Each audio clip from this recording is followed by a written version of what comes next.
Welcome to episode 3 of Remarkable Realities, the podcast where we interview ordinary people doing remarkable things. On tonight's show, episode 3, we speak to Ian Stone. Sadly, Ian's mum was diagnosed with dementia in 2018. This is his story about the trials and tribulations of that journey and what he's doing to try and end dementia for good. Welcome to Remarkable Realities, the podcast where we interview ordinary people that do remarkable things. My name's Dom. My name's Luke. And today we've got Ian Stone, who's doing, you are Ride4Dementia essentially, aren't you? Along with a team. With the team, yes.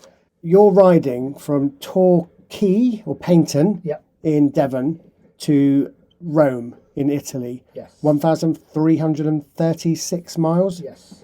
And you're doing that because sadly your mum has stage 4 dementia. Yeah.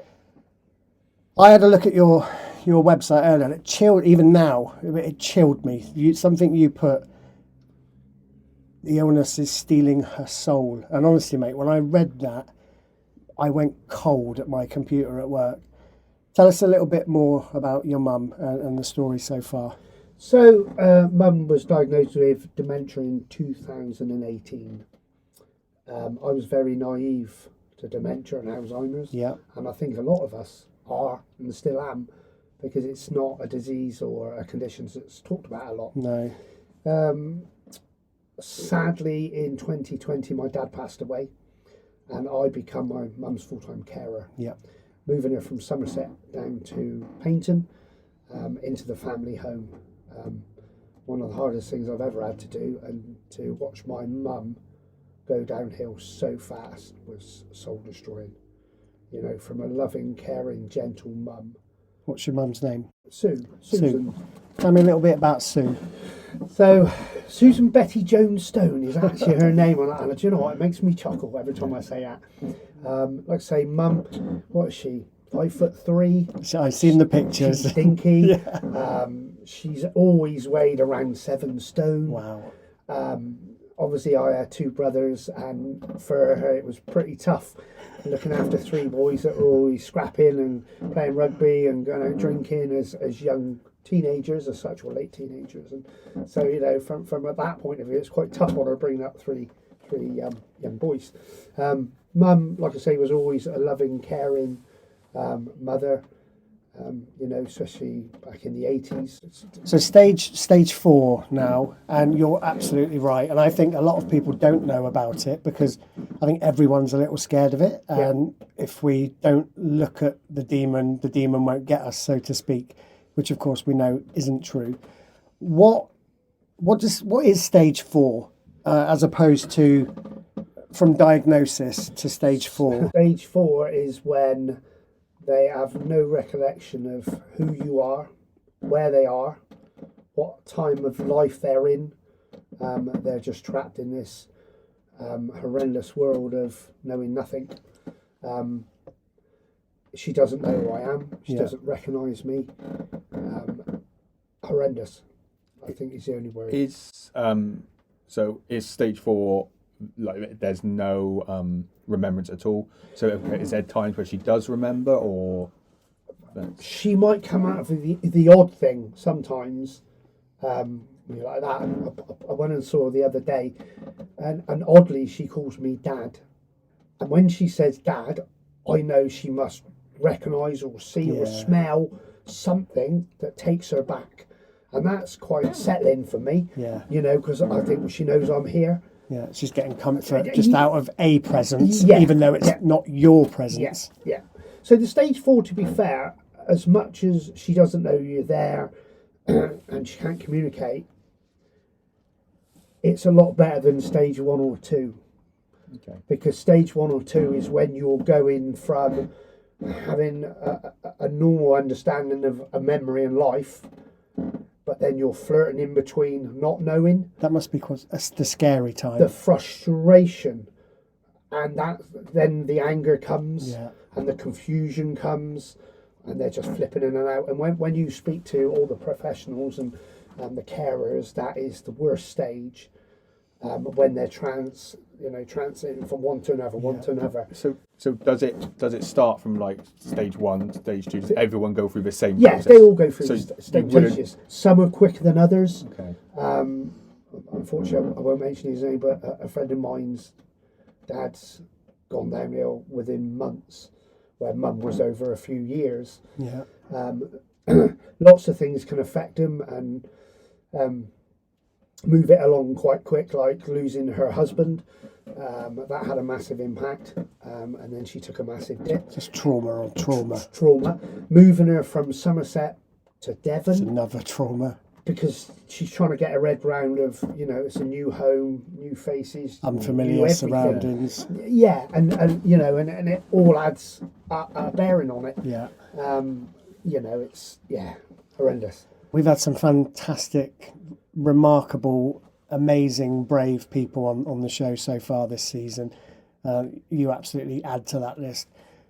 I'm always fascinated because, correct me if I don't know the figures. I would imagine hundreds of thousands of people are going through similar to what you're going through now. I'm always interested and fascinated even by what inside you, Ian Stone, what was the moment when you said, I'm obviously going to care for my mum, but alongside that massive, not burden, because it's family and it's not a burden, but it's a pressure on your life, an already busy life. What was the point when you said, I'm doing something? I think watching mum suffer and realising what she was going through, and then doing a little bit of research on it and understanding it, was the point of, it might sound silly, but there's medication, or they're trying to license medication to help slow the process down. And the biggest thing for me is I wanted to go out there and raise awareness so people will notice it early in their loved ones, pick up on the signs, and then hopefully the medication will come through and they can get that help, and it might prolong their life or their memory for another 5 or 10 years. Too late for my mum. However, I think that was the turning point for me. Is it a coping mechanism in a For way? me, yeah, absolutely. Yeah, I feel I'm doing something for her that, that she would definitely be proud of. We can all sit back and do nothing, but it's just not the way I am. And most do, to be honest. Yeah, and it's humbling. It's it's really, really humbling. And like when we left last time, Mum come down. We brought her down from the home. So when you say you left last time, if you want to just tell people was it the first challenge you done? So the last challenge, or the first challenge, we should say, 2020. I was sat with Mum at home, and I said, I want to raise some awareness. And she said, what are you going to do, son? And I'm going to cycle to Spain. She went, you ain't got a bike? I said, go and buy one. and we just chuckled. Yeah. See? So I decided to try to get a group of lads together and go and do something different. Everybody talked about John O'Groats to Land's End, and I'm like, nah. British weather, potholes, and lots of hills. And I thought, nah. So I decided, I was like, right, I want to do 800 miles in 8 days, and I want to go that way. Well, that way takes me to Santander. Lovely. So I sort of made a little route up, looked at the miles. Oh yeah, that'll do. And unfortunately, lockdown came. Yeah. So we had 2 years where we couldn't do anything, which was understandable. It's fair enough. We had rules and regulations we had to stick to. We could cycle around the block, but we weren't allowed to cycle across the moors. Yeah. Otherwise you put in, the NHS under pressure if you come off your bike and that. Malarkey. And anyway, so myself, Tim Bumby, and Paul Hebden, with the 3 cyclists. And in January 2022, Tim rang me and he went, I think we should start training. We're leaving on the 30th of June. And I went, too cold. Too cold. It's all wet, horrible out there. He said, ring me in February. February came. He said, I think we need to start training. I went, it's still raining. I was going to say, February's cold as Still well. raining and cold, mate. I said, ring me at the end of the month. So March came.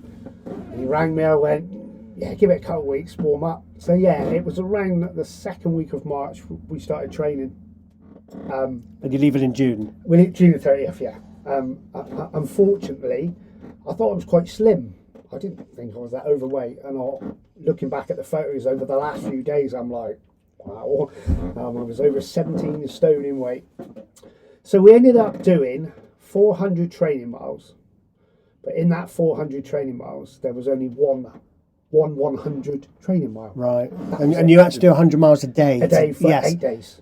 Yeah, because that's relevant. So before you left, you'd only actually achieved one 100-day day. Yeah, 100 I love miles it. in a day. I absolutely love it. So it was a bit of winging it, as they say, innit? We had to wing it a little bit.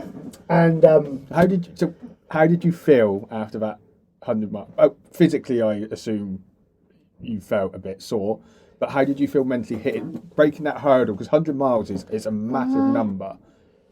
I felt all right. Yeah? Yeah, I did. To be fair, I felt all right. I felt good. I thought, yeah, it'd be all right. And then, obviously, you ask lots of questions because loads of people have done big rides and they all say, once you get past the third day, you cycle fit. And to be fair, they were correct. Past the first 3 days were like. Oh. Well, I saw some photos of you led down having Vaseline spread on your butt. Yeah. Yeah. So I'll put that on the screen now. We a lot of people use cream, obviously, for chafing. Yeah. Throughout them 400 training miles, I didn't get chafing, so I thought, well, it could be all right. All I need cream for. So. Yeah. Unfortunately, where it all went wrong on the first day, we ended up doing 114 miles and about 8,000 feet of climbing. Is this on the actual? On the actual first day of the Ride4Dementia in 2022. But the route took us through Brest, which is a huge city. Northern France. Yeah. And you have to adhere, and it's only respectful because you're in their country, you've got to adhere to their cycling routes, which are clearly marked. Right. Took us over an hour and 20 minutes to get through that city. Wow. And I think the problem came off your bike, on your bike, off your bike, Yeah. on your bike, off your bike, and then you kept doing that. Yeah, so And I'm going to tell you a funny story. So as I was going through Brest and we're adhering to these cycling routes, we're coming up to this massive bridge. And Tim was leading. I'm going, Tim, cycling routes on the right, mate. Yeah, that'll be all right. Tim, we got a tram behind us, mate. And we're going over this bridge now with a tram behind us, blowing his horn at us. And on the other side was 2 French police officers stood there just shaking their heads at us. I just wanted to get swallowed up at that point. I mean, stupid English. I think they were muttering under their breaths as they do. And yeah, they found it funny to a point. But yeah, it was a little bit embarrassing that because there was a cycle lane, not in the tram lane. So yeah, the first day was quite tough. I can remember going up the last day, I cramped up really bad. Ended up falling on the grass verge and trying to unclip because my legs were locking up. But yeah, that was quite insight the first day last time. I'm still confused because I've known you a number of years now personally, and you've done MMA in your past successfully, boxing, bodybuilding. Where did the cycling come from? Because if someone would have said to me, "Oh, have you heard Ian Stone's doing a big charity thing?" my mind would have jumped to something along the combat sports line. Do you know what? There's been quite a few comments on the lines of, Ian Stone on a bike? Really? No, Well, you've proved them wrong, but yeah, I mean, it's like if you look back over the years at my running, when I'd done half marathons, and I stripped down, or when I was doing Thai boxing, I'm stripping down to 11 stone 12 from 16 stone. My weight can fluctuate, and you look back at my half marathon times, they're really good. So I know I've got good legs. I've got really good engines, so I think that, and I've got good lungs. And I think that really, as long as you've got good engines and good lungs and a good balance on a bike, and the rest of it's mental. Yeah, it's a mental thing. It is. But linking in with that was one of my questions. What have you learnt about yourself and humans in general doing these huge? To give you some reference as to what I mean, when I first started doing mountains, it completely I look at hills now and don't think, oh God, I don't want to walk up there. I just think, oh, that's not very far. It's completely changed my perspective of height, hills, hiking, distance. And I've done nothing on the level that you have. How has that changed your perspective in life? I think fitness is key, and you'll understand that, because these little hills now, when you're unfit, were massive, but when you're fit, they become little hills. Yeah. You know, we're doing all these routes now, because we repeat a lot of cycling routes, 100 miles that we do, and the hills that I used to dread, I think, oh, here we go, you know, I'm up on my toes now, and you're flying past them. Obviously with Strava, you know, all these PBs you're hitting. Oh, because they you are deadly, aren't they? They are get deadly. fitter and fitter and fitter. You must be local. Is it local legend that you're always going on about? KMOs, King of the Mountains. You know, I haven't got one I don't know anything about this. Yeah. You haven't got one yet? No, not yet. I've not really, why did we even have him on? Yeah, I know. Failure. But, yeah, so, you know, like yourself, cycling, you get out there. Once you're fit, you're in a different world, aren't you? And I just think with that freedom you get of a bike where you can just switch off. Yeah. You're in your head or your and it just, I find like after a bike ride my mental health is just so much better. I feel a bit clearer. I feel good. Clears your head. Yeah. You're out there, like I say, there's no pressure on you. You're taking the sounds, the sights, the smells, sucking in that lovely clean air. And like you said, you come home and you go, oh, do you know what? I feel amazing. Absolutely amazing. Post-event blues. Is that something that you suffered with after the 2022 Massively. ride? Yeah. Massively. I think I've done big events for charity, and I think it's something that is completely psychologically unrecognised. You have that massive, and then you drop off and the then edge. Coming back on that ferry, okay, it gave me time to reflect of what we had achieved. You know, I look back and went, right, this is what I want to do now. I started getting depressed. Yeah. And started feeling down because I had nothing to focus on. Okay, don't get me wrong, I've got a beautiful wife, beautiful children. But yeah, that like now, 8 months of solid training. And unfortunately, you know, my wife is a bike widow at the moment, or a cycling widow. And on my focus every day, I'm on the phone or doing an email or getting hold of a sponsor or doing this. Well, that's going to go. And yeah, do you know what? We actually had a chat. We had a team meeting on Saturday night, and that was brought up. And I said to the lads, so you've got to plan. You will. So I think what was discussed is as soon as we get back, we're going to go out as a team. Yeah. Get back out. And it doesn't have to be 100 miles. It can be 30 miles. But just get out, regroup, keep chatting, and you know, and set roles for people as well. Say right, you're gonna, because you've got a bigger team now, haven't you? Yes. Three people in 10. 2002, 10 people this time. 10. Challenging. So you know your team's gone to 10 remarkable people. Would you like to just tell us about them? All the riders from different walks of life. Their age range is obviously, I think I'm the oldest at 54. And they go down to around 29, I think. They all have their own reasons of why they want to do the ride. Some of them are just purely doing it to support me. Yeah. Some of them have friends or family that are suffering with either Alzheimer's or dementia. Like I say, they come from all different walks of life. Most of them were like Sunday riders, I call them. Couple of the lads are really good riders, and then one of them, and I'm going to mention him, Ryan Chivers. He's an ex-Royal Marine, still plays rugby. I believe he's around 44, chiselled as they are. And I invited Ryan because he's sort of getting to the end of his rugby days with injuries and stuff, and he likes a bit of a challenge. And his comment was, well, it's easy, really. Look at you boys. You're all overweight. you're all overweight, and look at your age. So I went, okay. Yeah, he come out. He lasted 30 miles, and he was absolutely broken. And he had to eat humble pie, which was quite nice, you know. And he took it all back. The rider's been amazing. Like I say, we've trained for 8 months, as you're aware, with some of the footage of, you know, going out. We're getting up at 4 in the morning and leaving at 5. in the rain and the cold. And life hasn't stopped. You've still got work. Still got work. Still got mum to look family. after. Yeah, we've got everything, and nothing stops. You've got to fit it in when you can. And the weather couldn't stop you. Yeah.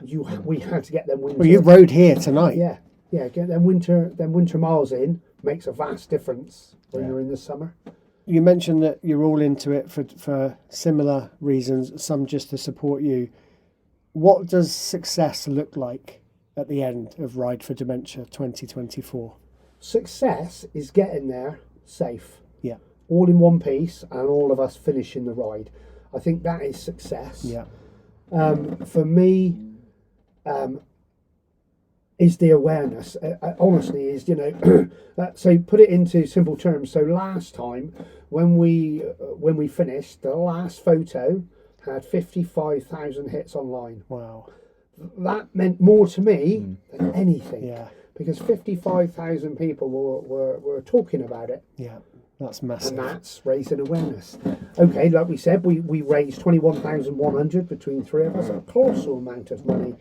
But like I say, it's the awareness. I love what you said earlier, Ian, when you said too late for my mum, but not too late for other people. And my friends have raised an awful lot of money for my causes over the years, and some of them since Don passed away have said, we didn't do it. And I said, but we funded things that don't have to be funded again. Yeah. So someone down the line, and that's what your money's doing, isn't it?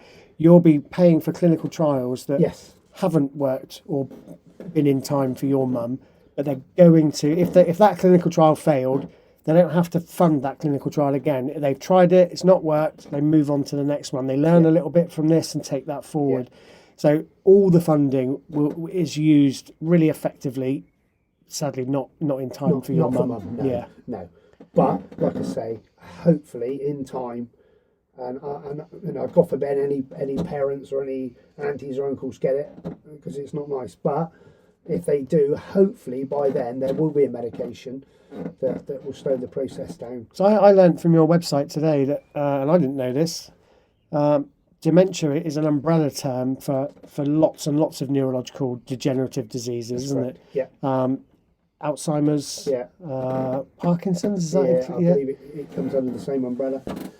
If I'm being honest, I didn't really know about it until Mum was diagnosed, and I was a bit ignorant to it as well. I didn't take it serious because every time I went and saw Mum between 2018 and 2020, she was just my mum. She didn't seem any different. Yeah. It was because I wasn't there 24/7. And, my eyes and my world opened up when we moved her from Somerset. When Dad passed, the first couple months she was okay. I used to go up there every day. Every day I'll drive up to Bridgewater. But unfortunately, every day I noticed something else and something else and something else. And I got to a point where I went, it's not safe for Mum to be on her own. She went from cooking on a stove to just microwaving meals because it was too dangerous for her to cook over gas. But then in the end, Mum was not even, she was putting it on defrost and trying to eat, so she couldn't even use a microwave. So, that was the point of, we really need to bring her down to Paignton. And Sorry. My eyes opened then because of Mum lived with me and I lived with it every day. Yeah, it changed everything. What's the care look like from the NHS? Do you know what? It's like bang your head against a brick wall. The care is out there, but you have to go and find it. Right. And I knocked on doors, many, many doors. It took me around 15 months to get the care put in place that Mum deserved and the packages that are out there. It shouldn't be like that. No. That's one of my frustrations. And it isn't just with Alzheimer's or dementia, with any illness or condition, and this is only my belief, that when you're diagnosed, they should give you a leaflet. And on that leaflet, it should say, at this point, call this one. At this point, call this number. At this point. In this day and age, why do we have to go? It's like you're begging. Yeah. So my job is working with people with complex needs, and the conversations I have with family members about what they need and what they can get, and what there is it's scary. Like you say, what you do 15 months, but you have to go through all these different loops and hurdles. Battles. It is a battle. It's battles. Yeah, You're already in a battle, Yeah. and you've got now a side battle Yeah. to tackle. Well, in the end, the problem was, it just doesn't affect your mum. Moving your mum into the family home, if she had all her faculties, would be hard enough. Moving her in with a condition, especially dementia, Yeah. it has an effect on your marriage. Yeah. It has an effect on your children. My daughter said something in the car many months ago, how she used to hear my mum come the stairs and literally shut her door and she'd put her cover over her because she didn't know what nan she was going to get. Yeah. And It's almost like having a stranger. a complete stranger. Yeah. We said, when we talked about earlier, that going through the change, that change when she had the anxiety, then it was, you're stealing off of me. Then the violence came. Yeah. My little mum was never violent, but this, back then, 5-stone lady got violent, and the swearing and the accusations that we did in the bedroom, and we pinched this and pinched that. And mate, trying to, they're like an escape artist. They are. It's amazing how she could escape out of the house. We had duty of care, and it was quite a frightening time. There was one night, it was New Year's Eve. My wife had gone outside because there was fireworks going off. Looked up, and my mum had climbed out the little window, and she was on the flat roof. Jeez. If she had stepped another 2 foot, she'd have gone off the edge and hit the concrete. And and that's you lied in bed, and the little noises. It was just stressful. I think what you're doing is absolutely incredible. What's the one thing, second time round, what's the one thing that you didn't take last time that you can't be without on this cycling trip this time? As in, like, kit. Kit, yeah. Kit was a funny thing. I think you'll be quite surprised at this. So last time we took 3 spare bikes. Your bike is incredible. It's a giant Propel. The new one is a giant Propel. I think it's a giant Propel Advanced SL1. I mean, we've just seen it, and it is. I'll put a picture on the screen now, It is but you have to incredible. see. I've never seen a bike like it. Like It's, I said to you, stunning bike. it's incredible. But going back to the last ride, so we had spare bikes, spare wheels, spare everything. We did 2,350 miles combined. Training and event. No, this just the event, Right, just wow. the ride. How many punctures or how many mechanical breakdowns do you think we had over them miles, over the 3 bikes? But because of your tone, I know it's going to be low, but I would have expected it to be high. I would expect to be close to 80, 90. So if I told you we never even had to blow a tyre up, that was it. Didn't even blow a tyre up on any of So the were bikes. you on tube tyres? Tubeless. Tubeless. We didn't have a puncture. We didn't have to blow them up. We had no mechanical failures. So nothing like Nothing. No chains off. Nothing That's at all. incredible. Well, that's testament. Were you all on Giants? No. Different bikes. Obviously we had them serviced before. There's a little bit of luck involved with that. Yeah. To be fair, the roads in France, that was another reason why I chose that country, because of the Tour de France. They look after their roads because they love their that makes cyclists. sense. A lot of parts of France, you've got a cycling lane, which is for families, and then you have a professional cycling lane, believe it Wow. or not. And then the road's just immaculate. And I remember coming to the first roundabout, and the car stopped, and we're like, "What's going on here?" Bikes have right away. Oh, wow. Wow. I know, and you're like, "It's really bizarre." It's like, "Well, how's that happen?" They're just so polite. Yeah. And So, you're doing Italy this time. so Italy, again, that's Have you ever? another- I haven't driven. I've been driven in Italy. My brother lives in Italy, and it's called. There's this game that when I first went out there, that he did with his kids. Spot the car that hasn't got a dent, because even the really nice sports cars are all dented, and they're crazy. They genuinely are crazy. Italy's an unknown. However, 2024 challenge, even that we'll leave Paignton Green on the 9th of July. We are going to be down there at 3:30, half an hour with the families, and we will be leaving between 4 and 10 past. That gives us enough time to cycle to Plymouth to catch the ferry. They're just extra miles. Yeah. Just 30 odd miles for a bit of fun. Yeah, warm up. The challenge the legs doesn't, up, the challenge doesn't start until we hit Roscoff.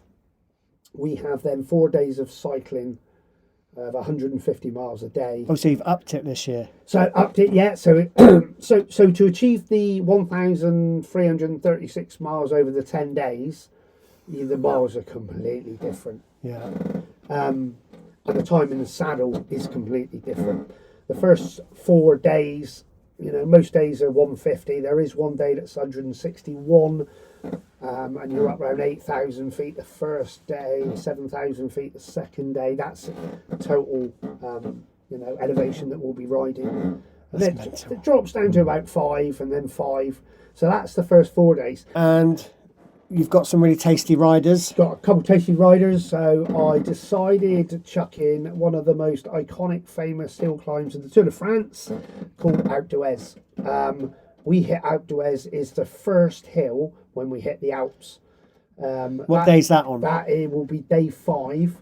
Day 5 we're doing 78 miles and 10,000 feet of climbing. Wow. That's 1,000 feet per. So that's your shortest day, but your biggest elevation? It is the biggest elevation. How many switchbacks is it? Because Alpe d'Huez goes like that. 21. Is it 21? It's 21. He's done his research on the route. 21. And lucky enough, we thought we had to come back down it, but we can go around the back of it. That's fine. Then, obviously, the next day, there's, again, 78 miles of climbing, which is another 10,000 feet. But what I didn't realise is we are doing the highest pass in Europe, and the last hill on the last day of the Alps is something like 7 or 8 miles long. Wow. And we are climbing 6,000 feet on that hill. We're already 4,000 feet above sea level.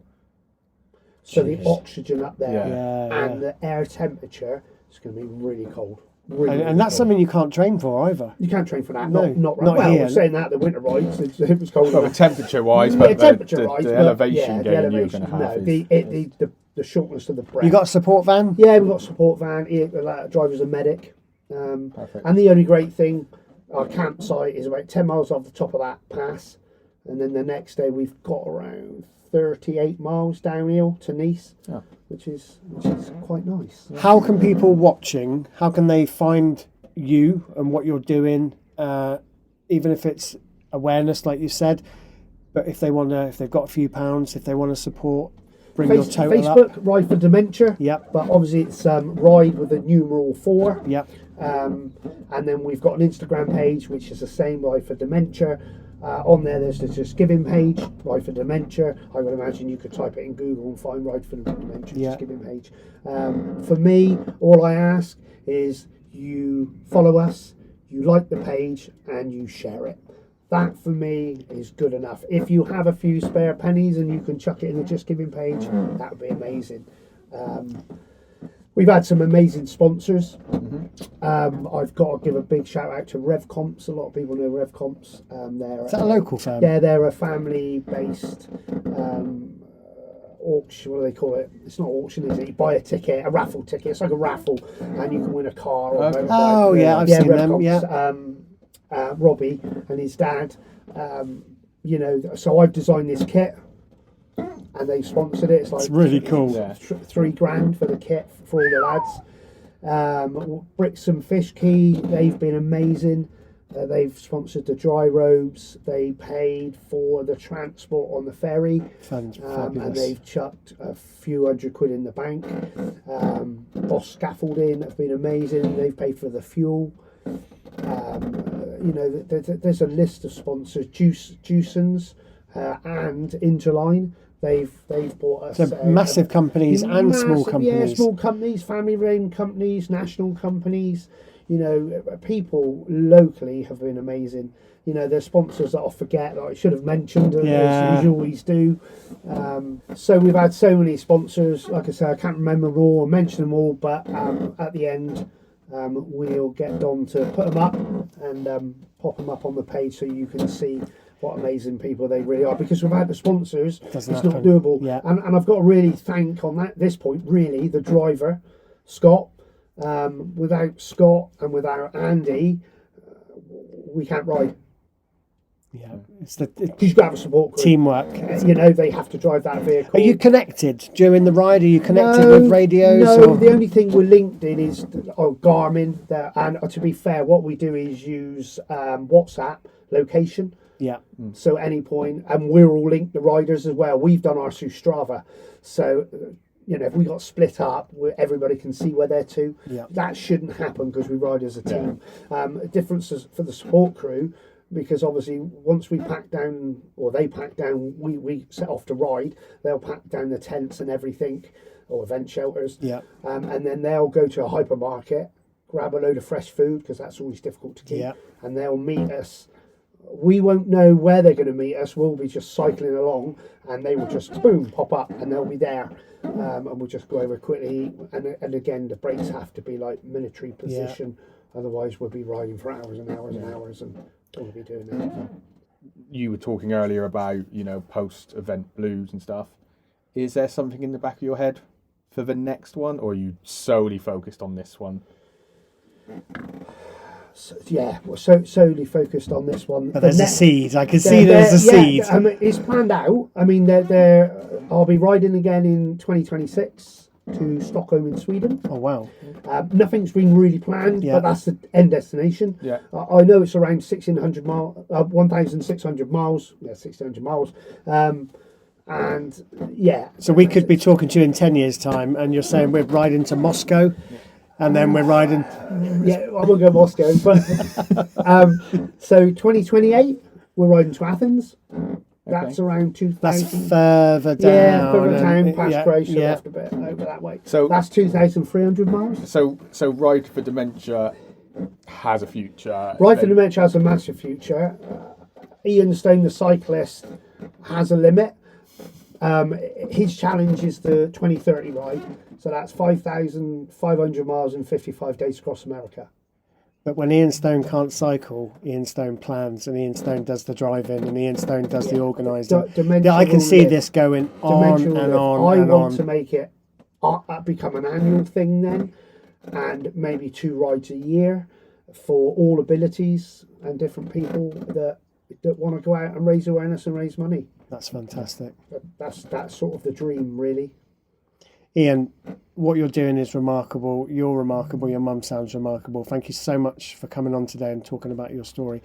All of your links will be available in the description of this podcast you're listening or watching to, and we'll put your Just Giving Facebook and Instagram tags there as well. Fantastic. Thank you for inviting me. It's been a pleasure. God bless you both. Thank you.